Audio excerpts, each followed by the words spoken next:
Hello viewers. आज मैं Bihar board की 10वीं कक्षा की हिंदी पाठ्यपुस्तक से एक नई कविता के साथ आया हूँ। इस कविता का शीर्षक है हमारी नींद।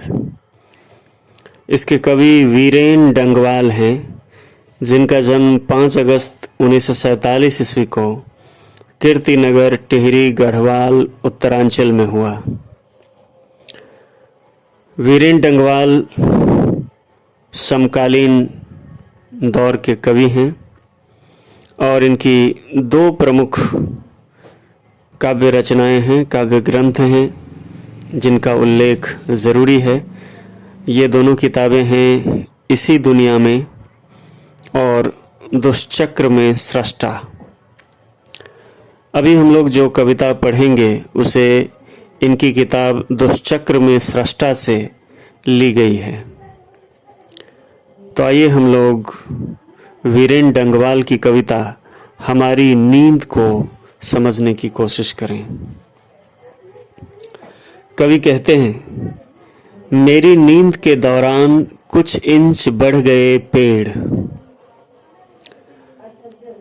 जब हम लोग सोए रहते हैं, ज़माना सोया रहता है, उस समय भी बहुत सारी गतिविधियां चलती रहती हैं, जीवन क्रम चलता रहता है।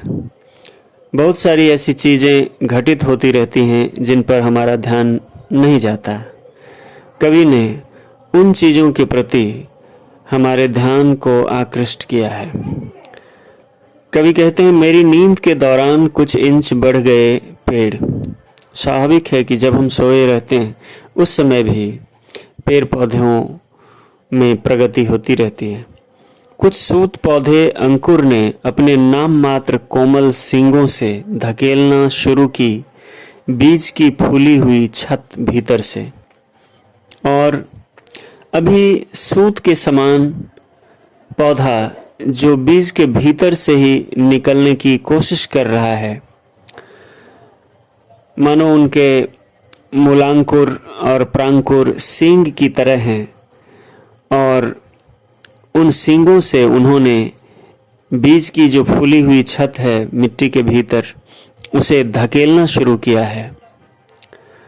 यह संघर्ष वह अपने अस्तित्व को बचाने के लिए कर रहा है, अपने अस्तित्व को कायम रखने के लिए कर रहा है। ये पहला स्टैंजा था, पहला चरण। और आइए अब आगे देखते हैं कवि क्या कहते हैं। एक मक्खी का जीवन क्रम पूरा हुआ। इस बीच एक मक्खी का जीवन आरंभ होकर समाप्त भी हो गया। कई शिशु पैदा हुए और उनमें से कई तो मारे भी गए दंगे, आगजनी और बमबारी में। उसके कई सारे बच्चे भी उत्पन्न हुए और बहुत सारे मर भी गए दंगों में, आगजनी में और बमबारी में। ये मनुष्य के द्वारा किए गए कृत्य हैं, लेकिन इन सब का असर उन जीवों पर भी पड़ता है जिन्हें मनुष्य की कारस्तानियों से कोई मतलब नहीं है, लेकिन वे यूं ही मनुष्य की सभ्यता के इन आवरणों के कारण या सभ्यता की इन हरकतों के कारण मारे जाते हैं। गरीब बस्तियों में भी धमाके से हुआ देवी जागरण लाउड स्पीकर पर। और कवि ने यहाँ जो बिंब लिया है गरीब बस्ती का और धमाके से होने वाला देवी जागरण, इन दोनों को विरोधाभासी भावों में रखा गया है। वे गरीब जो रोटी के लिए मजबूर हैं, जिन्हें रोटी के लाले पड़े हैं, वहाँ भी धमाके के साथ देवी जागरण का कार्यक्रम होता है और कुछ समय के लिए वे अपने जीवन के नित्य संघर्ष को भूल जाते हैं, या कहें कि किसी साजिश के तहत उन्हें यह सब भूलने को मजबूर किया जाता है। जिन कार्यक्रमों को स्पॉन्सर करने वाले वे धनी लोग होते हैं या वे पूंजीपति वर्ग के लोग होते हैं जो उनका शोषण करते हैं धर्म की आड़ में। आगे कवि और भी स्पष्ट करते हुए कहते हैं, यानी साधन तो सभी जुटा लिए हैं अत्याचारियों ने, मगर जीवन हठीला फिर भी बढ़ता ही जाता आगे हमारी नींद के बावजूद। यहाँ जो अत्याचारी हैं समाज में, उन्होंने सारे सरंजाम जुटा रखे हैं तबाह करने के लिए, जीवन को मिटाने के लिए। लेकिन जीवन है कि बड़ा हठीला है, वह हार नहीं मानता। हम तो सोए हुए हैं और इन सब से विमुख हैं। हमें इन सब से कोई मतलब नहीं, हम जानना भी नहीं चाहते, हमारी संवेदना मारी गई है। लेकिन जीवन हट करके आगे बढ़ता जा रहा है, नष्ट करने के सारे उपाय भी साथ साथ चल रहे हैं। इसके बावजूद जीवन रुकता नहीं, थमता नहीं, वह आगे बढ़ रहा है और बढ़ता ही रहेगा।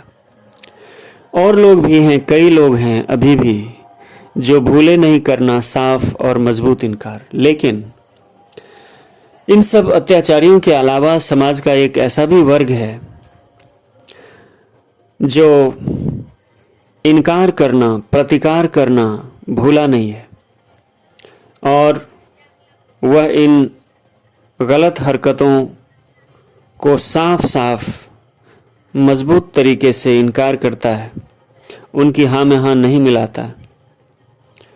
वह संघर्ष का स्वर लोगों के हृदय में आरोपित करता है, विद्रोह का स्वर उनकी ज़बान को देता है और इस तरह से इन लोगों की बदौलत अत्याचारियों और जो त्रस्त लोग हैं, शोषित लोग हैं, उनका संघर्ष, उनका द्वंद्व दुनिया में कायम है और इन्हीं दो पार्टों के बीच जीवन बढ़ता जा रहा है। मुझे लगता है इस कविता को आप लोग समझ सके होंगे। इसी तरह से साहित्याँगन पर आने वाले वीडियोस को देखें, उन्हें लाइक करें, शेयर करें, उन पर कमेंट्स करें। आज के लिए इतना ही। आप सबका बहुत बहुत धन्यवाद।